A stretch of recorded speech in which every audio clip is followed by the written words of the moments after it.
Buddy, thank you so much for being here with us today. My name is David Trulio, and I'm the new president and CEO of the Ronald Reagan Presidential Foundation and Institute. In 1991, when President Reagan stood very close to where we're standing right now to officially open the Reagan Presidential Library and Museum, he stated that his hope was for the Reagan Library to become, quote, a dynamic intellectual forum, unquote, not only for scholars to interpret the past, but also for policymakers to debate the future.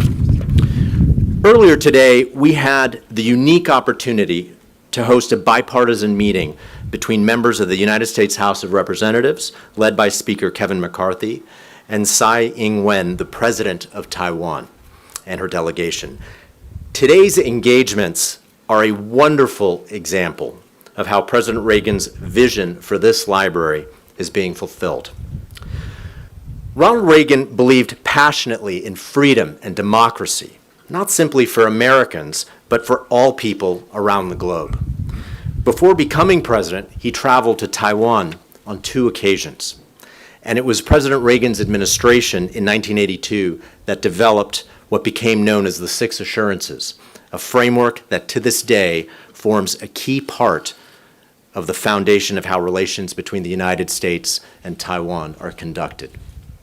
We are deeply honored and grateful that Speaker McCarthy brought today's bipartisan meeting to the Reagan Library. The Speaker's district is not that far from us here in Simi Valley, and he has consistently taken the time to support what we do here, from participating in our Reagan National Defense Forum and also giving keynote remarks as part of our Center for Public Affairs programming.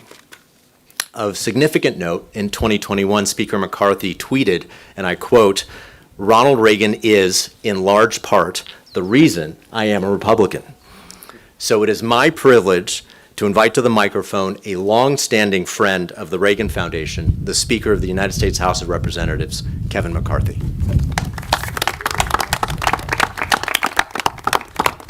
Thank you, David. And he's 1 week on the job, and he already brought us together. Bipartisan. Well done. Look forward to much more greatness there. No better place to be seated today. And to the members behind me, thank you for coming. And if you notice, it's not members of one party. We're here united together in a very important issue. I want to thank all of you for being here as well. It's great to be joined by so many members of both parties at the Reagan Library. And it is a fitting place to have such a discussion, given President Reagan's commitment to the people of Taiwan. President Reagan's 6 Assurances serves as the backbone of our relationship with the people of Taiwan. The members here today make clear we take our support for the people of Taiwan seriously and are determined to speak with one voice. The relationship between the people of the United States and Taiwan have never been stronger in my lifetime. We had a very productive discussion with the president of Taiwan today. We covered the crucial ways to further our bonds. Based on our conversations, it's clear that there are several actions are necessary. First, we must continue the arms sales to Taiwan and make sure such sales reach Taiwan on a very timely basis. Second, we must strengthen our economic cooperation, particularly with trade and technology. Third, we must continue to promote our shared values on the world stage. We live in a decisive moment in history and must act with urgency. Tension in the world are at this highest point since the end of the Cold War. As authoritarian leaders seek to use violence and fear to provoke needless conflict. The bond between the people of America and Taiwan is foundational and long-standing.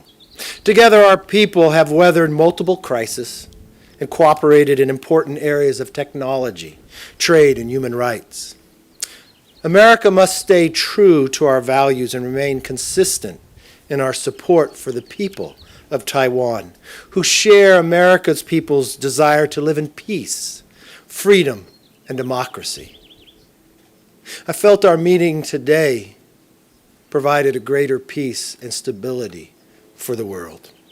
America's support for the people of Taiwan will remain resolute, unwavering, and bipartisan. It is my honor to introduce to you the next speaker to come before us, the chairman of the Democratic Party, a fellow colleague from California. And for all those with camera, please take the view behind us, because I don't think California has ever looked so beautiful. Congressman Pete Aguilar.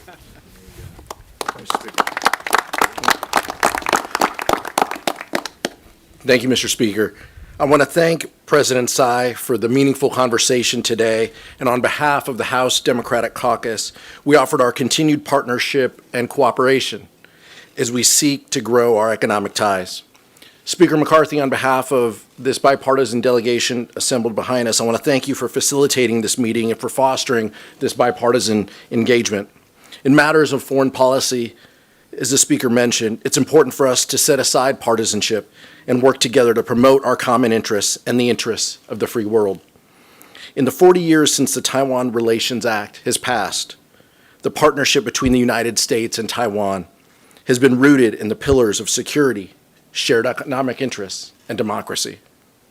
I told President Tsai that the House Democrats will never abandon this relationship and will work hand in glove with the Biden administration to affirm our commitment, because we understand the unique role and vital role that Taiwan plays in the region. We welcome competition with the People's Republic of China, but do not seek conflict. The work we do in Congress will seek to promote the safety and security of the Indo-Pacific region while protecting American interests and the interests of our allies and partners. We look forward to this meeting and more meetings like this in the future, and the continued cooperation together.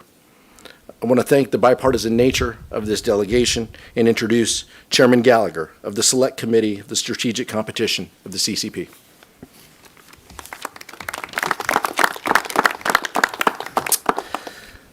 Thank the Speaker. I thank all of my colleagues for being here today. What a special experience.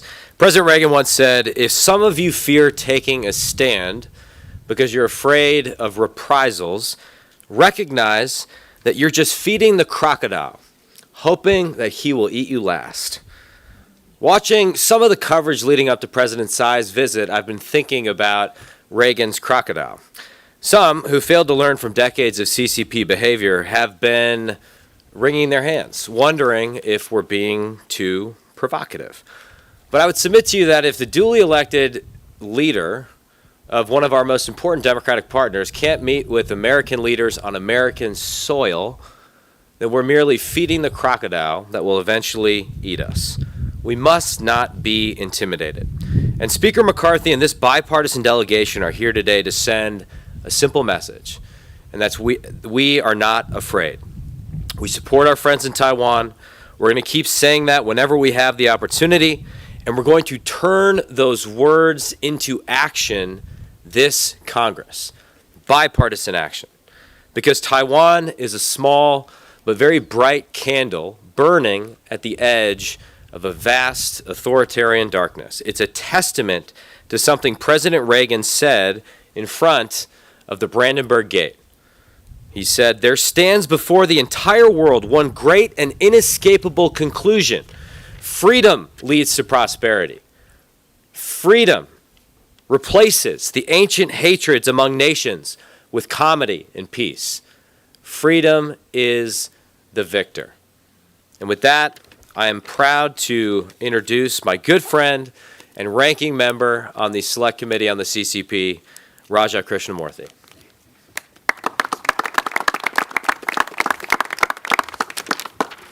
Thank you very much, Chairman. Thank you, Speaker McCarthy, for convening this bipartisan meeting. Thank you, Chairman Aguilar, for leading our House Democratic Caucus, being present. Thank you to all of my fellow members. And of course, thank you to the Reagan Foundation for hosting us in a wonderful visit.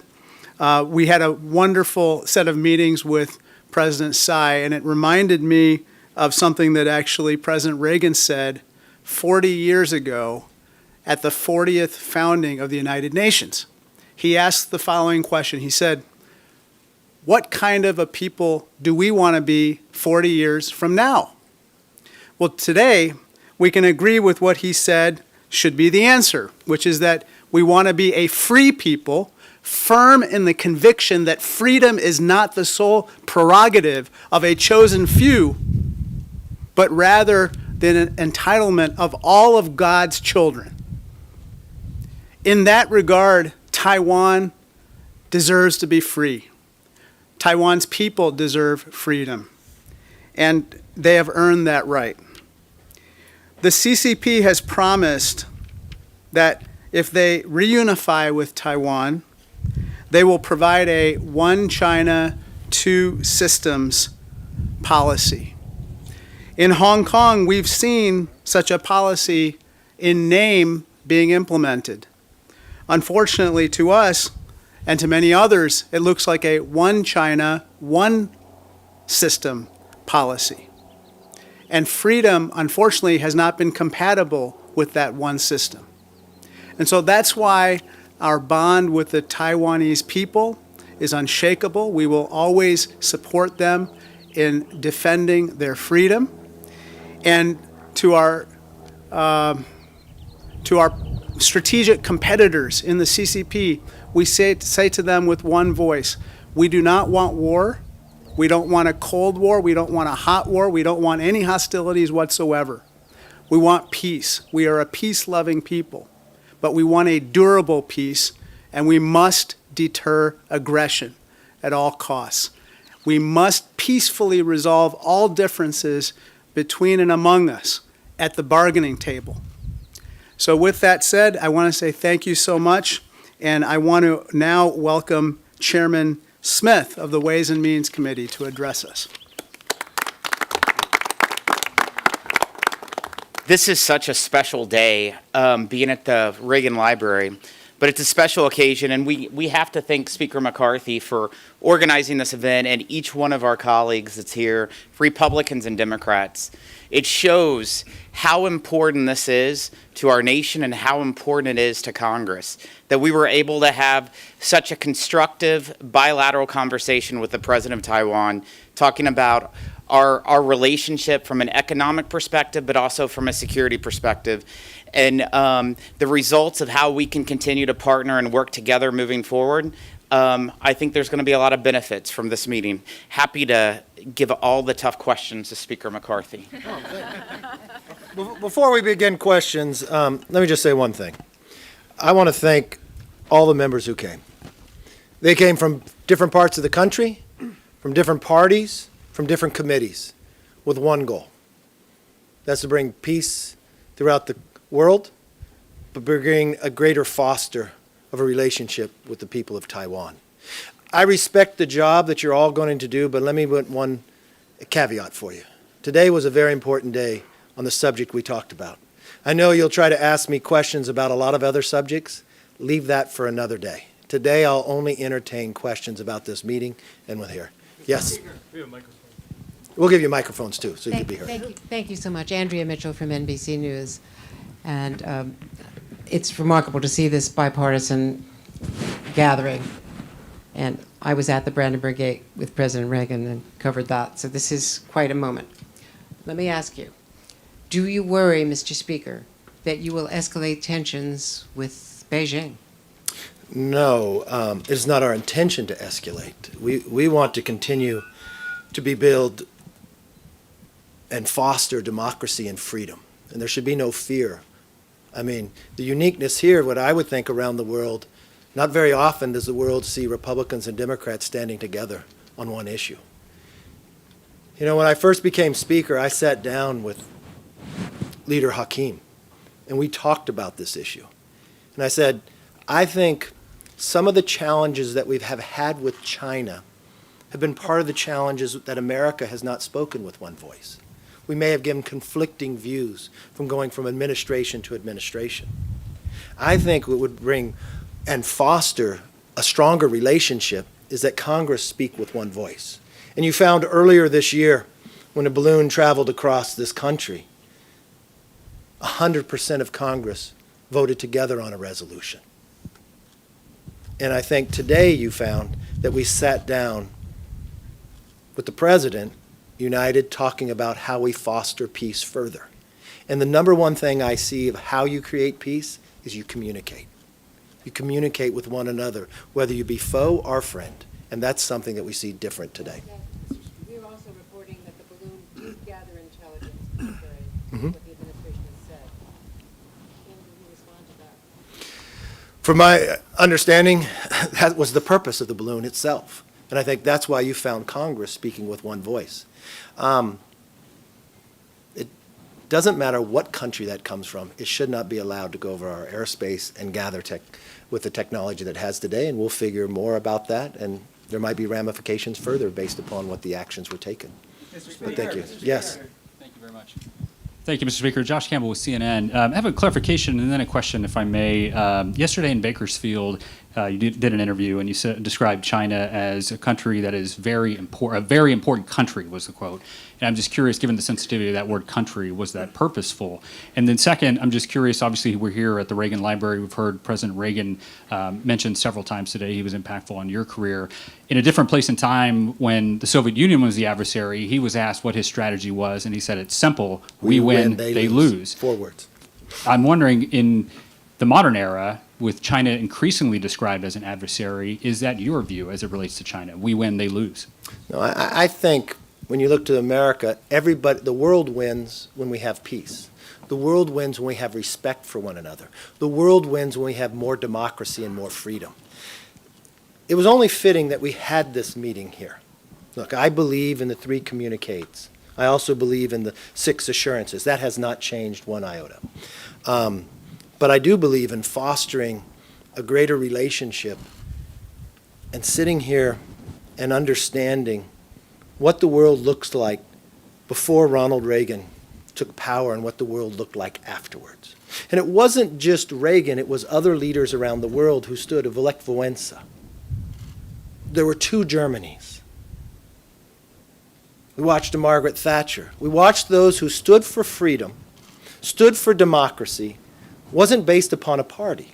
The world became a safer place. Authoritarian lost. But what I see today around the world is disturbing. And I think that unites. And the one thing I would take pride in as an American, you're watching your lawmakers stand together with both parties, advocating greater democracy, with a plan to help deter any chance of a war in the future. And what we learned from Reagan, peace through strength. Trust but verify. Respect your adversary. We've watched Reagan go when he spoke about the Soviet Union, but he went to the Soviet Union. He built a relationship. And we've watched the changes that could be brought. So, look. Look, I do not change from the 3 communiques, where they are. Yes. Thank you, Mr. Speaker. Alex Michelson from Fox 11. I'm curious, what is it about this issue in particular that is bringing you all together, where on so many other issues there's so much division? And also, just as a bottom line question, what is your message to China, who's threatening retaliation for doing this today? Well, my first message to China, there's no need for retaliation. But the one thing I would say to China, too, at no time, I am the Speaker of the House. There's no place that China is going to tell me and where I can go or who I can speak to, whether you be foe or whether you be friend. I'm not the general manager of the Houston Rockets. And the one thing I hope all countries see is that we're united in this same approach, together on both sides. And we're going to speak with one voice when it comes to China or any others when we look at foreign policy. One of my goals as Speaker is to take away the things that become so partisan. Not everything has to be partisan. I respect people on the other side of the aisle that have a different philosophical belief, but when it comes to peace, freedom, and democracy, I think that unites us. When we watch what's happening in the world today, a movement and a gathering, it looks like a little of a new axis of power. I think back to what could have the lawmakers done then, that never took place in the 30s. So today we're looking at to make sure that we have peace going on decades in the future. I think it's fitting that you're here under Reagan's library. This is what he advocated. in a world that was dangerous. He advocated peace, and he found a way to do it. That same place here. So for a China should not fear. A China should engage with us. And I think from a point of view from Congress, I think we have a responsibility to speak with one voice, and we're doing that. And that should be a greater relationship with China at the same time with Taiwan. Yes. Mr. Speaker, Leslie Liao, Taiwan Plus News. First of all, on behalf of Taiwan's traveling press pool, I would like to thank you for giving us the opportunity for being here. That said, one of the messages that you keep telling us during this press conference is that you will not allow China to dictate where you can and can't go. Just out of my own curiosity, are there any plans for you to come to Taiwan, or, is there any desire? I don't have any current plans, but that doesn't mean I will not go. And if there comes a time that I go, I would not go as one party only. And I would not go for a simple purpose for myself in that basis. And it wouldn't be in an adversarial role or others. But I thought as President Tsai transited through America, it's a unique opportunity to bring that dialogue. And I think the world is a safer place for it. And communication matters. Regardless of whether people have differences of opinion. And I think today is going to foster greater peace long term. Yes, sir. Yes. Yes. 40 years ago, President Reagan started the one China policy. Now 40 years later, on here, you Congress going to shut down the one China policy? Well, when you talk about one China policy, I think you're confusing which president was involved during that time. That was President Nixon. And we have no difference of opinion. That's continuing the three communiques you'd be referring to. Under President Reagan, you'd be talking about the 6 assurances with Taiwan. That is currently American policy, and that is still American policy, and that's the policy that we support here. Yes. I'll go to you next. No, sorry. Thank you, Mr. Speaker. Andrew Desiderio from Punchbowl News. I'm wondering if you could talk about your sense of President Tsai's assessment of how imminent an actual attack or invasion from China might be at this point, and what she specifically asked for from Congress in terms of military assistance, economic assistance, things you guys can do in the NDAA or through the China Select Committee. Thank you. Let me be very clear. We advocate that that day never comes. And if we've learned anything from Ukraine, there's actions that could have been taken 5 years ago, so Ukraine never had. Deterring that action to take place would have saved thousands of lives. I think today is a part of that. We have always had with the 6 assurances that we could supply weapons to Taiwan, that they could defend themselves, that war would not be created. They have purchased a number of weapons from America. Some have been delayed. I think one of the things that we had talked about, how could we speed that up in the process? I think you have a commitment from both sides here to make sure that happens. How can we build more trade, economics? I think that helps along the way as well. I would hope that as lawmakers, our goal is to make sure those days don't happen. And I think we should learn from what's happened in the past. I would take it, and I want to give a lot of credit to Hakeem Jeffries. When I sat down with him when I first became Speaker, we talked about this Select Committee.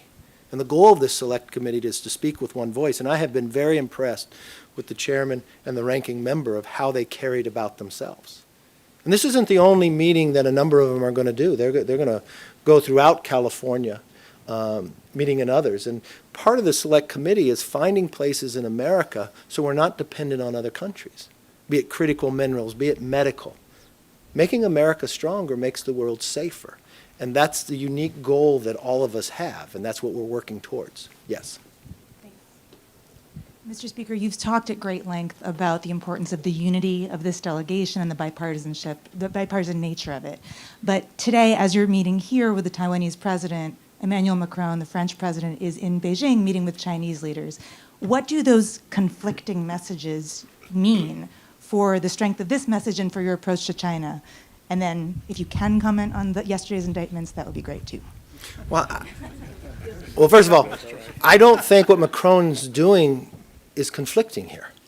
From the same point that I tell China, they cannot tell me who I can meet with. for the same argument that I said this meeting will foster greater freedoms, right? It's communication. So I think it's great that Macron is meeting in China. I hope he delivers a message not to fund Russia's war in Ukraine. I hope he delivers a message that democracy makes the world safer and stronger. I hope he delivers a message that Americans meeting with President Tsai is positive for the same aspect that he is meeting with President Xi. I've been to China 3 times. I think greater communications between nations are positive. I think trying to show military actions is not. Communications are stronger. And the answer to your second question is no. Yes, ma'am. Thank you. Susanna Luthi with the Washington Free Beacon. You mentioned that one of the topics you discussed was boosting arms sales to Taiwan. What's your plan to do so, considering the White House is signaling reluctance to upset Beijing? And then secondly, are you at all concerned that during Taiwan's next presidential election, a more Beijing-friendly candidate could win? Look, one thing I believe in democracy, and let them have a say in the process and decide who wants to lead them and have an open and honest and fair debate without others advocating inside. I don't get the same approach from this administration. I think this administration, and my communications with them too, see the importance of speeding up the weapon delivery system. So I'm not feeling the same differences based upon your question. And I do believe in the motto of President Reagan, peace through strength, and I think deterring. If I just sit back and I look at what transpired in Ukraine, I remember coming back from Ukraine in 2015 and advocating to sell them javelins. Javelins, a defensive weapon to stop the tanks from coming in. And maybe had that action been taken or others, Russia would not have felt that that was a mode for them to go through and thousands of lives would have been saved. And I think this is no different than what the 6 assurances have said from Reagan, that we would supply Taiwan with weapons, that we didn't set a timeline to the one China. So it's carrying out the exact same policy we have had for decades. And I believe in that motion if we're able to do it. They've already made the sales. It's the delivery of the system. And I think for that same action, if people would have taken that action in Ukraine, the world would be safer. And I think that's an action that we should take. And I believe, I'm not going to put words in anybody's mouth, but with our discussions, I believe that is a bipartisan position. And I would think, I'm not going to speak for the administration, but from my conversations with the administration, that's the same feeling I've had back from them as well. Yes, ma'am. Thank you. I'm Hein from the Taiwan PTS. Speaker, I want, will you invite President Tsai to the Congress to get a speech, or any possible to let the Taiwan president visit Washington, D.C.? Thank you. I don't have any invitation out there right now. Today we were able to meet her as she transits through America, and I thought that was very productive. Yes, sir. Hi, Mr. Speaker. Michael Martina from Reuters. President Tsai has just returned from Latin America. Taiwan has been losing allies around the world slowly, including recently Honduras.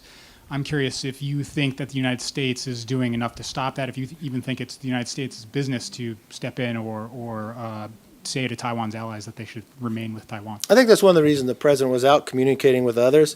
I have a fear of some of these nations changing their positions based upon a hope and dream of financial support for some infrastructure. We have found at times when China has done that, those nations have become in a more economic challenging time, maybe a dam not working in Ecuador, maybe becoming under financial burdens.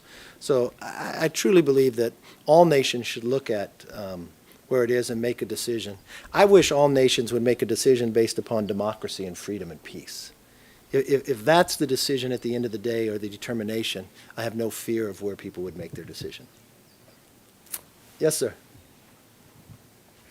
Mike Blood with AP. I heard what you said about the weapons and also trade, but are there other areas where you think the administration could be acting more aggressively in toughening policy with China? Also, do you think that the country should specifically commit to the defense of Taiwan should China attempt anything militarily? Look, I know everyone puts these hypotheticals out there. Our goal is that hypothetical never comes to fruition. And what we know through history, the best way to do that is supply the weapons to allow people to deter war. Supply the weapons that people could defend themselves. It is a critical lesson that we learned through Ukraine, that the idea of just sanctions in the future is not going to stop somebody, but deterrent of being able to self-control is going to stop that. Your first part of your question, remind me again what it was? Yes, should the administration be doing more in terms of toughening its policy to China beyond what you mentioned, the arms sales and also trade? Well, the one thing I always believe, you should keep communication going. I think from policymakers here, the more that we're able to speak with one voice, I think the greater understanding China would understand where we stand, but more importantly, it would help them to understand, don't send a balloon over our airspace.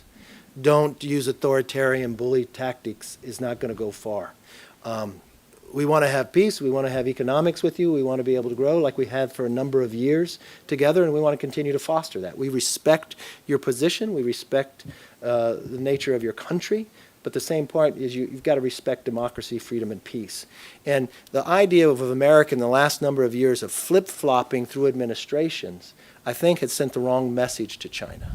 I remember my first time traveling to China in 1995. I remember going to Tiananmen Square, and there was a sign there, and it had two numbers. The number of days and the number of minutes to Hong Kong came under control. I remember the promises made that China did to Hong Kong, that they could keep their own version of democracy and others, and for 50 years, and they reneged on that. And I think that harmed them around the world. And I think if they understood that, we watched them shut down newspapers and freedom of press that have been there for decades. And I think when the world stays silent on those issues, that's what fosters a problem that gets you to that hypothetical. When you speak with honesty and integrity and you come forth in one voice, and especially the responsibility America has, that makes the world safer. And that's why, if there was a place to meet, it was here today. This isn't a lesson, and I'm proud of the fact that you see Democrats and Republicans. Democrats didn't budge and say, oh, you're going to Ronald Reagan's presidential library, because it wasn't about Republicans. It was the foundation of the idea of America standing for freedom and peace and democracy. It was the idea of those policies that America took during the Cold War and others. That the world is safer based upon what America took those policies on now. And as we look to what the world looks like today, I think this is the right place, the right time, and the right members to be together. Yes, ma'am. I am Jiang Li from Taiwan's media. I want to ask a question is about some representatives propose to build state-to-state relations between U.S. and Taiwan, or they say USA should normalize Taiwan-U.S. relations. What do you think about it? I don't see any change to our 3 communiques and our 6 assurance today, no. Yes, sir. Yeah. Okay.